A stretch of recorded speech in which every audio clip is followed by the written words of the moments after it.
What's up, everybody? Hope you guys are having a great day today. You watching On Air with Nick Java podcast. If you guys are seeing this video, hit like, subscribe, ring the bell if you're watching on YouTube. It'll get you notifications on all of my uploads. Today, we're going to be watching one of my favorite creators, Doug in Exile. He's going to bring us all up to par on the current Fani Willis case and what's going on. Hey, we all know Nathan Wade likes to get a little fanny from Fani. Hey, let's get it. Let's jump into it. Nathan Wade tried to shut up the witness, Terrence Bradley, his old lawyer, and Judge McAfee said, no, he can tell us everything. So we're going to go into all of this article and some great new news footage on Fani Willis. Welcome to Doug in Exile. This is where all the happy patriots are. You remember, you subscribe to Doug in Exile. You guys check out Doug in Exile. Subscribe to his channel. Very informative gentleman. Get back to it. Exile. What you talking about, Willis? Fani Willis. Here's CNN Politics. Fulton County DA's office rejects Trump's claims that the cell phone data undercuts Georgia prosecutors' testimony. So this is a little bit of fight back that happened just, I believe it was last night at court. We'll unpack that. First, here's Jim Jordan at CPAC on Fani Willis. Did she get back to you today? Yeah, we subpoenaed her. Not yet. I just talked to her Wait, is she staff. supposed to get back to you today? Yeah, she's supposed to get documents. Well, to did us. you hear from her boyfriend? We haven't.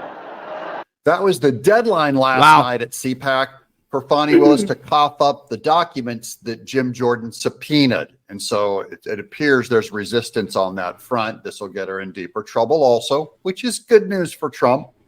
Here's that CNN article.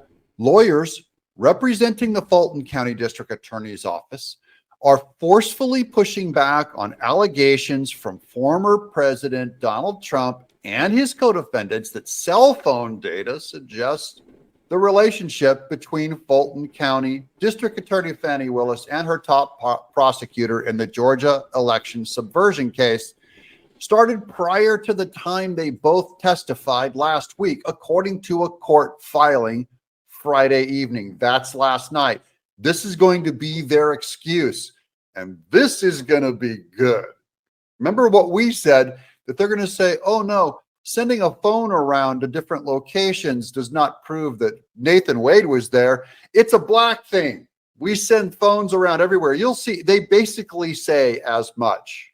No, we haven't heard back from her yet. We'll see what we get from her. But there's a whistleblower in her office who we have talked to, the committee staff. Yeah, and she...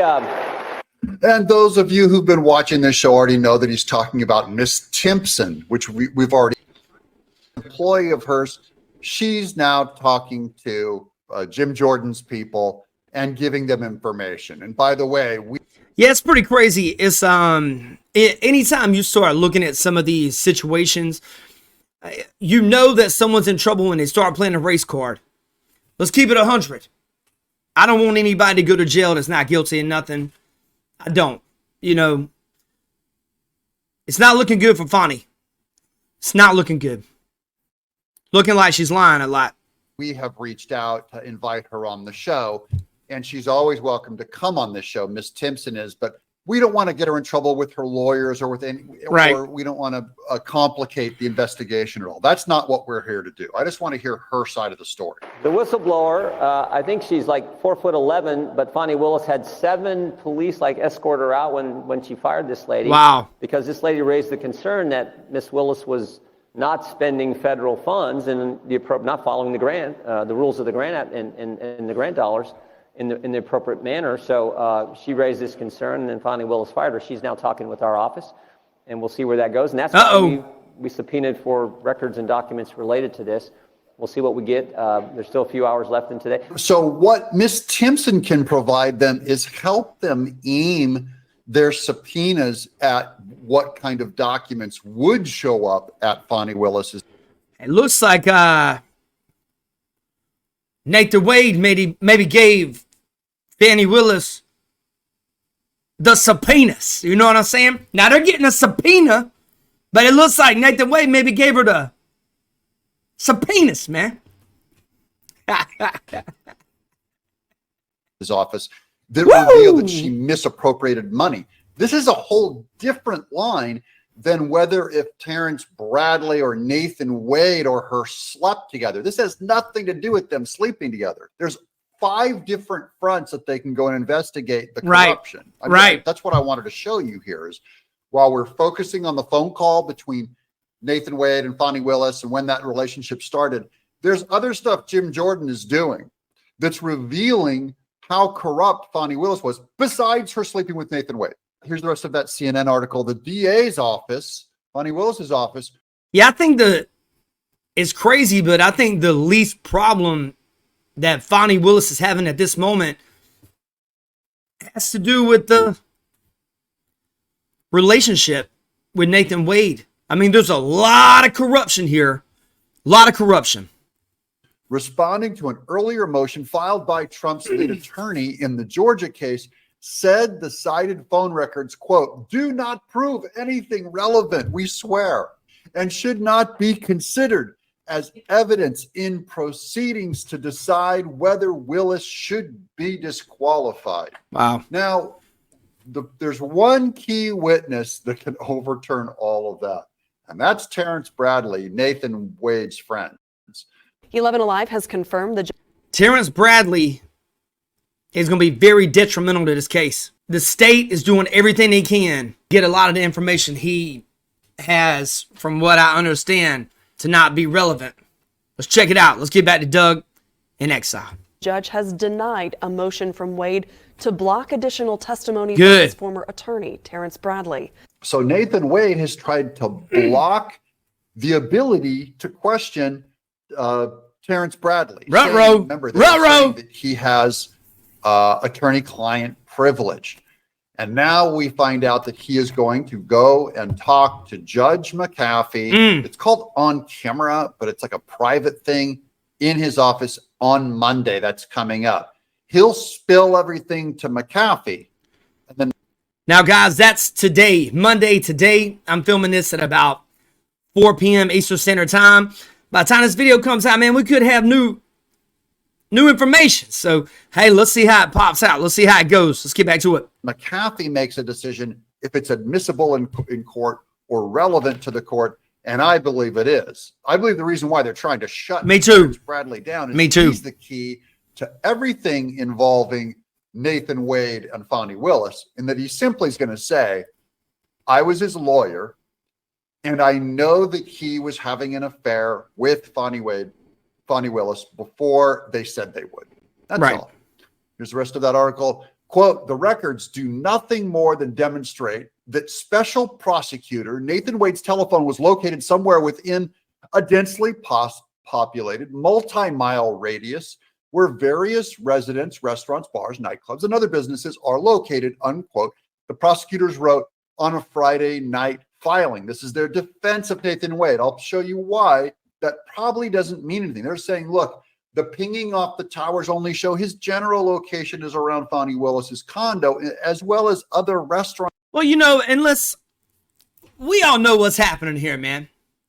We know that these guys have been lying in court, but that's okay. That's okay.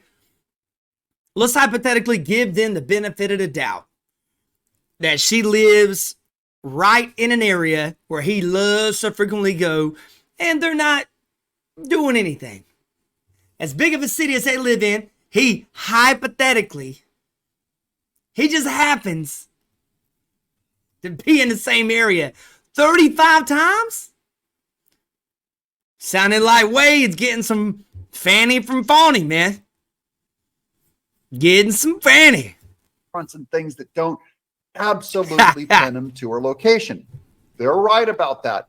However, they subpoenaed the records from AT&T of all of his texts. Uh-oh. So if he talks romantically or tells Fani Willis, that was really great last night, they've got him. Yeah, that's gonna be hard to debate. But we do know that AT&T is wrapped up with the FBI. We don't know, man. Touch on that in previous videos. It is what it is. We'll see what happens, see what unfolds. Here's the rest of that. The records do not prove in any way the content of the communication between Special Prosecutor Wade and District Attorney Fani Willis, and they do not prove the Special Prosecutor Wade was ever at any particular location or address. They do not prove that Special Prosecutor Wade and District Attorney Willis were ever in the same place during any of the times listed. Remember, they're innocent until proven guilty. You have to lock this down. Right. It down. So they're going to have to do one of two things. They're going to have to either get the texts, which they've already subpoenaed from AT&T, and I believe the Trump team has them. Doesn't mean it proves Nathan Wade's guilty. He might not have said anything. But remember, they texted like 12,000 or 2,000 times. So they talked about everything. It's going to be in there if it's there. Right. The other one is Terrence Bradley. Defense attorneys believe Bradley can prove Willis and Wade. Terrence Bradley is going to be the difference maker in this case. Looks like they shiited on him. We'll see what happens, man. This romantic relationship began earlier than they testified. Bradley is now set to meet with the judge on Monday. And that's why Terrence Bradley is the real key to the whole Fani Willis and Nathan Wade history. Right. I believe he could change it in one moment with one conversation he's going to have on Monday with Judge McAfee. Back to that CNN article. The investigator also says that in September and November of 2021, Wade's phone traveled several times to the area where the condo is located and late into the evening and early the next morning. In addition, wow, Willis and Wade exchanged phone calls late into the evenings during this time. The investigator says, citing Wade's subpoenaed cell phone data. If they have Wade subpoenas. All right, I'm done with my jokes, man. It's been a long day, y'all. Let's get it. the data, they have his texts.